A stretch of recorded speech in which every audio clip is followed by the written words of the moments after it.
how much do you need to get started with property investment? I'm here with Michael Beresford, Boz, OpenCorp's resident property investment expert. Great to see you, Boz. Thanks, Matt. Always good to be here. Yeah, awesome. Now, when Cam McClellan famously started his investment journey, he turned up at the real estate agent's office, signed a contract, and it became known as "What's a Conveyancer Day" because he was so clueless about the process. He didn't even know what a conveyancer was, and had to reach out to my old man Steve, who was his mentor, and ask him quietly what was a conveyancer. We want to make sure that new investors don't ever put themselves in that position. So today we're going to be talking about what's needed to get started, what are the components you need or that prospective investors should be thinking about, how a future investor can optimize their financial position to set themselves up to invest in property, what buffers and other contingencies investors should be allowing for, and for individuals looking to build a property portfolio over time, how does the initial investment vary to any subsequent investments, and what would they even be called, and what's the lingo that they need to get their heads around? So you're up for this, Boz? Is it? Sounds we're ready great. to. Awesome. All right. Why don't you share with us then? What should a person who's considering investing in property be thinking about, and what do they need to allow for with their first investment? Yeah. So the first thing that prospective investors always need to look at, whether it's their first property or their 10th property, is what is their borrowing capacity. Okay. So fundamentally, what can they borrow from the bank? What's the size of the loan that they've got the power to service? Now, that doesn't necessarily mean that they have to spend every single cent of that borrowing capacity, but you need to understand what you can afford so that you're not getting into trouble in terms of not being able to settle and putting deposits at risk. So once you've understood your borrowing capacity and assuming you're clear on your investment plan and the goals that you've got, then the rubber starts to hit the road with regards to property selection. And not all property is created equal. So on all of these, I shouldn't say all, that's probably a bit harsh. On many of these YouTube videos that I see talking to beginner investors, they say, imagine that you're buying a property for $600,000, then your deposit is going to be $60,000, and they talk as if 10% of the purchase price is enough to get started. And unfortunately, it's not. I'm all for motivating and empowering people to get started as early as they can. We've all been in that position, where you're saving really, really hard for that first property. It doesn't get any harder than trying to accumulate that first deposit. But unfortunately, the deposit by itself is not everything that you need. There are some costs that you encounter anytime that you buy a property. And again, depending on the type of property, these are not all the same. They vary depending on state, they vary depending on purchase price, they vary depending on the type of property that you're buying. So if it's starting to sound like a bit of a complex maze, there are certain things that you need to know, and we'll get into how you can kind of mitigate those risks and upskill most quickly. But as you said, let's start with conveyances. Purchasing a property is a legal transaction between the person selling it and you as the person buying it. In order to initiate that legal transaction, you need a solicitor or a conveyancer to effectively manage that process that we call settlement for you. They charge a fee, generally around $1,500, with some extras for incidentals that they incur on your behalf, and title searches and mortgage registration, things like that. But let's say $2,000 to $2,500 as a round number. Unfortunately, you can't do away without them. They're a necessity as part of this process, as Cam found out all those years ago. When you buy a property as well, the government is taking their clip, if you like, and that's called stamp duty, where property is concerned. Now, stamp duty can be a significant expense. So, if you were looking at round numbers, buying a $650,000 to $700,000 property in Melbourne, where we are, then that stamp duty is going to be around $30,000. So, you probably just heard that thinking, hang on, I've saved really, really hard for, say, the deposit of 60, and I've got to find another half of that. Unfortunately, that's the case. With that said, though, the good news is that you can be smart about what you buy and dramatically shrink that amount of stamp duty that you pay. And by securing and settling on land and then building a house on top of that land, you only pay stamp duty on the land value, not on the whole purchase price.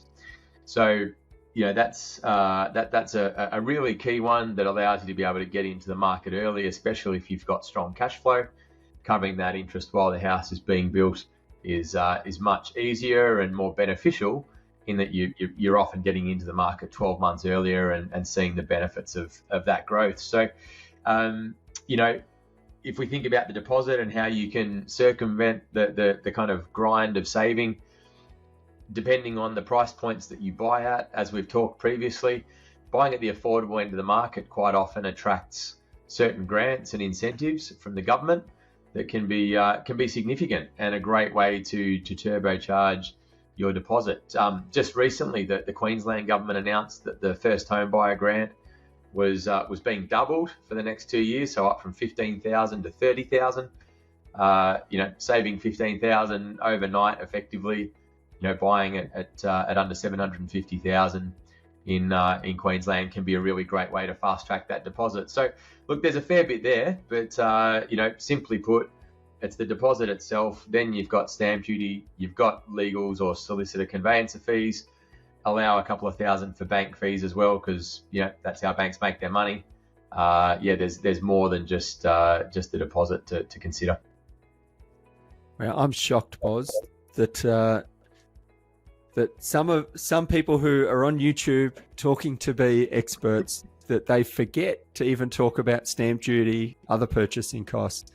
I'm glad to know that you continue to share everything and make sure that people are well informed of what they are going to be having to pay for. Now, that's not to say we're trying to scare people off and saying they shouldn't invest. They just need to be well informed. So, How can somebody set themselves up to start investing in property? What are some of the prerequisites or key things they should be doing now? They can ask to have a coffee and find out what we're doing. The reason I say that, it's exactly what I used to get asked, and I know you were asked the same thing 15 years ago. It's like, oh, so you're doing this, like, how does it work, and how do I start, and what do I buy, and what are the things I need to consider, and how can I do it smartly? The thing I kind of keep coming back to is like anything, if you find someone that's done it and can help give you the playbook so you don't have to make the mistakes that they've made or the people that have helped them have made, then it really just kind of gives you the success blueprint straight away, and then you just need to have the discipline to follow it. So, I can't recommend highly enough. I know you have you run our company, our group of companies, and you have a mentor that you meet with. Nick's got a lot of experience and helps guide people. Roger Federer is my favorite example. He's the best player in the world. And he still has a coach to help hold him accountable and help him improve. So, reaching out or asking for help is not taboo. It's actually very smart, and it can be a great way to fast track the results, to outperform the market, to have a sounding board to ask and get answers to these common questions that, most people might feel silly asking someone, but the reality is only 10% of Australians invest, and a fraction of those actually build a substantial portfolio. So if you're trying to find people in your network that might have done this, it's most likely very hard to find someone that can speak from experience. So, where people are living and breathing on a daily basis what they've done themselves, they can be a really great resource to guide you through. And if all of what we've talked about so far today does sound a bit confusing and overwhelming, then reach out and seek some professional guidance. Yeah, quick question, Boz. Just like on a scale between none and 0%, how many property investors have you ever spoken to who said that property investing was a bad idea? I love it. Very good. Yes, absolutely, absolutely none. And it's funny, the longer they've been a property investor, incrementally more positive the response gets. Yeah, Um, I think it's one of those things, isn't it? When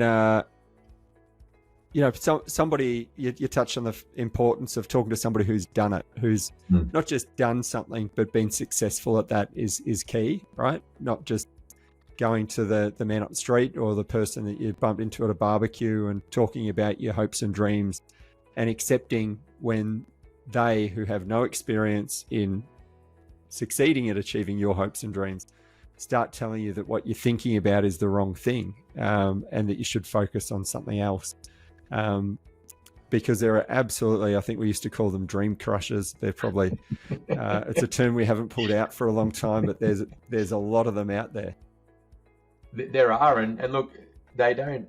I think it's important to recognise that people aren't intentionally there to crush your dreams, but the natural human reaction is one to be cautious, and to be skeptical when something's not well understood. So if you're asking me for, my advice on a topic that I don't understand very well, I'm not going to encourage you to, knock the doors down and go bananas, because I don't actually, have any kind of frame of reference as to whether or not that's a good idea. So I'll naturally kind of take a cautious position. But it's interesting. I've had a conversation with my mum many years ago, and she said, "Oh, really? Like, I don't think property doubles on average every 10 years." I said, "Okay, Mum. Well, what did you buy this house for?" While I was around at their place one night for dinner, and we worked it out, and had in fact done that.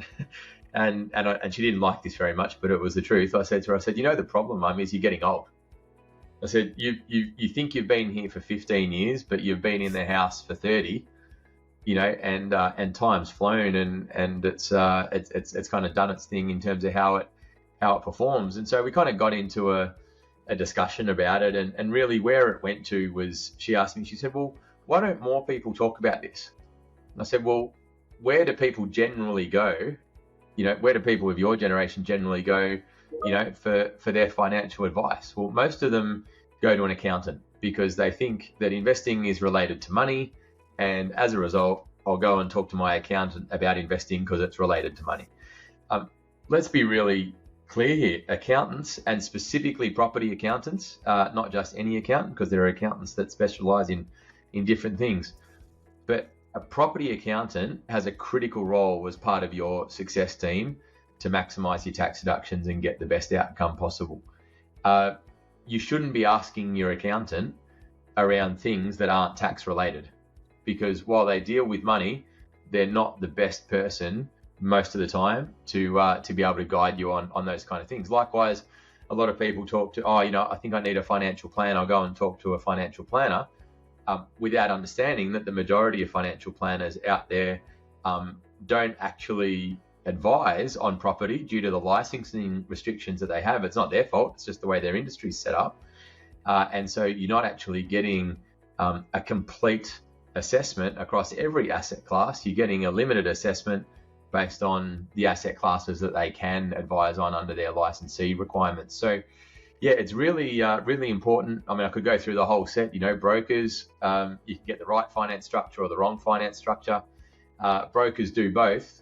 The ones that understand the structures required to build an investment portfolio are the ones that you want to be talking to. So it's really critical, that you don't talk generally around, I'll talk to someone about money, but you seek out specific experts around the specific components that you need to understand, whether it be property selection or tax or insurances, property management, or finance.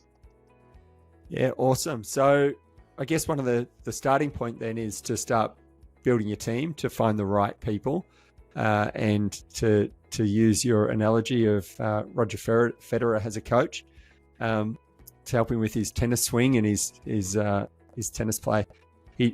I'm tipping he doesn't go to that same coach to ask him whether Tesla's a good buy right now. So you have to have specialists at their chosen field, and people in property who have spent decades of their life working 8 hours to 10 hours a day to understand the property market are going to have different perspective than an accountant who's spent 8 to 10 hours a day for 10 to 20 years learning about the tax code and helping people in businesses and all sorts of different fields to address their tax issues and process BAS. I mean, there's some crossover, but they're largely different fields, right? Absolutely. So building the team is important. Educating yourself so that you don't turn up like Ken McClellan and have to ask what a conveyancer is. What about in terms of building up your capacity to actually start investing?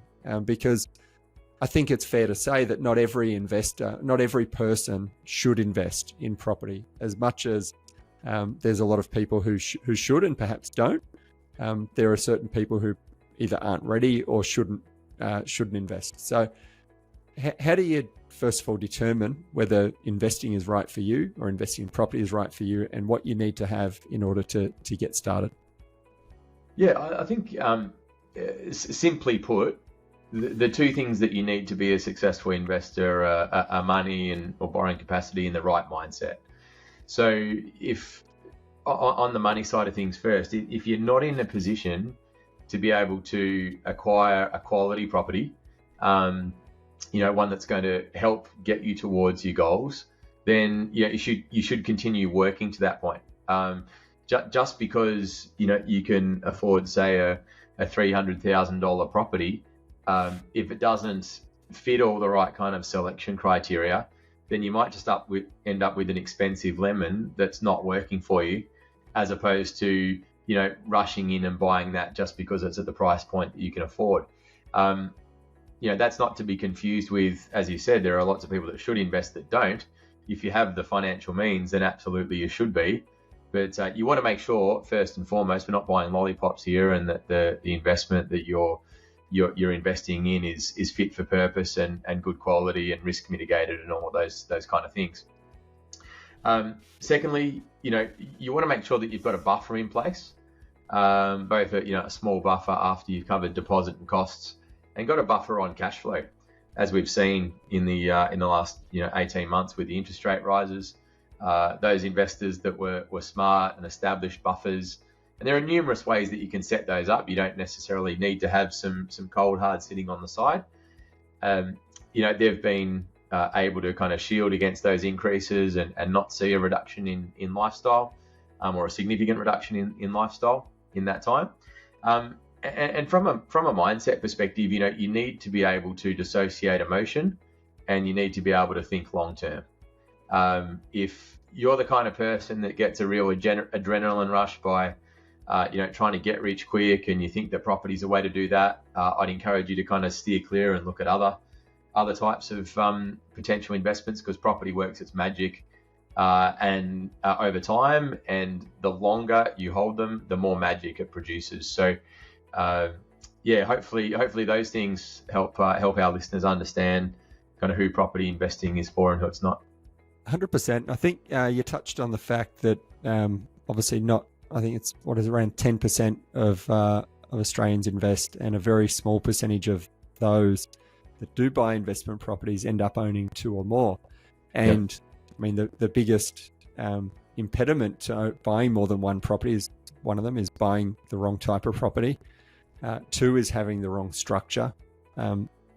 And 3 is having anxiety that stops you from buying again. And often this is tied to the first 2 anyway. If somebody buys the wrong property, or they're not structured right, or they perhaps don't have the right guidance, that it can be a stressful process. If you overextend yourself, you don't have the buffers. And if it's stressful, you don't do it again, even if it works. It takes a lot longer for somebody to kind of overcome that PTSD they had of dealing with banks before they do it again, if it was a really challenging period of their life. So I think those things are absolutely critical as well, that you hence the reason why you need to have buffers. You don't want to be stressed. If you're stressed, it will cause failure ultimately in your strategy. Yeah, I think I know exactly where you're coming from with that last point. I think it is important to dissociate, though, a willingness to get out of your comfort zone versus something that becomes, so stressful that you can't cope. Yeah, I've got a 10-year-old. I'm teaching him some maths at the moment, and as I say to him, on a regular basis, anything new is going to be difficult, and anything new is going to be confusing. It doesn't matter whether it's maths or investing in property or riding a bike for the first time. But the more you do it, the more comfortable you get with it. And if you're that kind of person, then absolutely you need to dip your toe in the water and take a leap of faith to get started. I just wanted to make sure it was kind of clear for people, absolutely if it's an overwhelming level of stress that you can't handle, then that's completely different. But sometimes you need to kind of take that leap of faith to get started. I know that's how I felt personally. I took a long-term view and figured that even if the first one didn't work out straight away, if I held it for long enough, I'd be okay. And still to this day is the best decision I ever made. I was thinking just while we were talking about other little snippets of kind of advice I can give to people kind of starting out. One of my main light bulb moments over my 20 years of investing in property is that the only deposit that I had to save for was the first one. And we were talking earlier in this session around accumulating a deposit and covering costs. If you're out there wondering, wow, this first deposit's taking me forever, like how do people possibly get a second and a third and a fourth? The beauty is really in the fact that you don't have to save the deposit for the next one. You can use the growth in that first property to cover the deposit and costs for the next one, and that's called using equity. To duplicate. That's probably a whole nother session in itself, so we might cover that in another episode. But that's something from talking to people over 20 years that's not well understood. They think that you have to still save for the second and save for the third deposit as well, which is just not the case. It's a really good point, because I met the average time it takes for an Australian to save for a deposit now, depending on what city they're in, ranges from 6 to 10 years. In fact, 12 years in Sydney. Right. And I can see how somebody who's taken that long to get into their first property would think that, gee, it's going to be really tough to become an investor if I have to now save up for another 12 years to buy my next or my first investment property. But they might have been saving $10,000, $15,000, $20,000 a year to get to the point where they could buy that property. And clearly, if they've created equity by buying well in the first instance and letting time do its thing in the housing market, then they don't need to save up to get their next property. And anything that they contribute, any cash flow contribution they make to owning their second, third, or fourth property is generally a lot less than what they were putting into the first deposit. We see it time and time again that people's lives generally get better quite quickly in terms of the choices that they're able to make and the financial freedom they have. They don't need to wait until they're a millionaire when they start investing in property and they see the trajectory they're on. That sense of freedom starts to come because they know what the future is likely to hold for them, and they move forward with a lot more confidence. Probably one thing we didn't really touch on there, though, in terms of preparing to become an investor, is about your partner. Often we find that's a good point. I'd say it's rare these days that somebody does it on their own. I know that you, myself, Al, Ken, we all started when we were single, and it made it very easy because we didn't have to worry about any, children, schools, partner expectations. But one of the things that we see hold a lot of people back is when they aren't able to have a conversation with their partner about their goals. Yeah. And what recommendations, or how can you help somebody to start that discussion and ensure that they're both on the same page and the key things that they should be doing to make sure that they're moving forward together? Yeah, look, it's a really tough one. In my experience, there's a direct correlation between couples that start the journey together and become informed together and start the journey aligned, than those that try to let one person go and do the research and try and bring the other person on the journey, because they just feel like they're always trying to play catch up and they don't understand it, and disconnect causes confusion and angst. So absolutely to the couples out there that, maybe you thought about investing 10 or 15 years ago, you've now got kids, life got in the way, and you've got 10 or 15 years left to really set yourself up for, for the back half of your life. Take the time and prioritize the time to start that journey together. If you think about leaving it to your partner to do, just think about, well, would you leave it to them to go and buy the family home by themselves and not consult you? Would you leave it to them to go and buy a car without consulting you or making sure that it's fit for purpose for the family? Chances are probably not. Investing is a major financial decision. It's really important that you're on the same path. How you open that discussion, can be challenging depending on kind of the financial literacy or the exposure that someone's had to investing over the years. The most successful way that I've found to help people on that journey is to start with, well, if money wasn't a problem for us, what would life look like? Start to actually think about what you would like a portfolio to create for you. The only reason that we're investing in property, yes, we love it, but we're not investing in it because we love it. We love it because it's the most safe and secure way over the long term, with minimal cash flow out of our pocket, to create amazing outcomes and amazing wealth. That's why we love property. So by starting with that kind of end goal in mind, what does it look like? What do we want to create? It's much easier to get aligned and excited about something that's amazing, as opposed to kind of thinking about investing as the end. It's the means to an end, and focus on the end in terms of what you want to achieve. Awesome. You've covered a lot of ground there again, Boz, and I reckon people who are thinking about investing in property are going to hopefully take a lot out of that in terms of preparing themselves for what costs they might encounter, for having a discussion with their partner to get on the same journey, or at least to open the door to both educating yourself and to charting a path forward, to even ensuring that they're positioned to be able to scale and grow their wealth over time, not just to buy one property that doesn't achieve their goals for them. So that's awesome. Any parting words?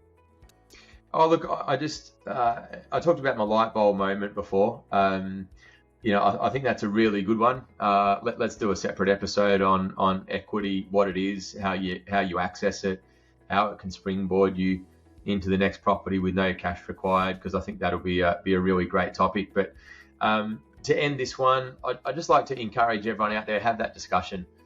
On so many occasions, sat down with one person in a couple, encourage them to get their partner along. There's been a bit of resistance. We've got there, stressed the importance of starting together.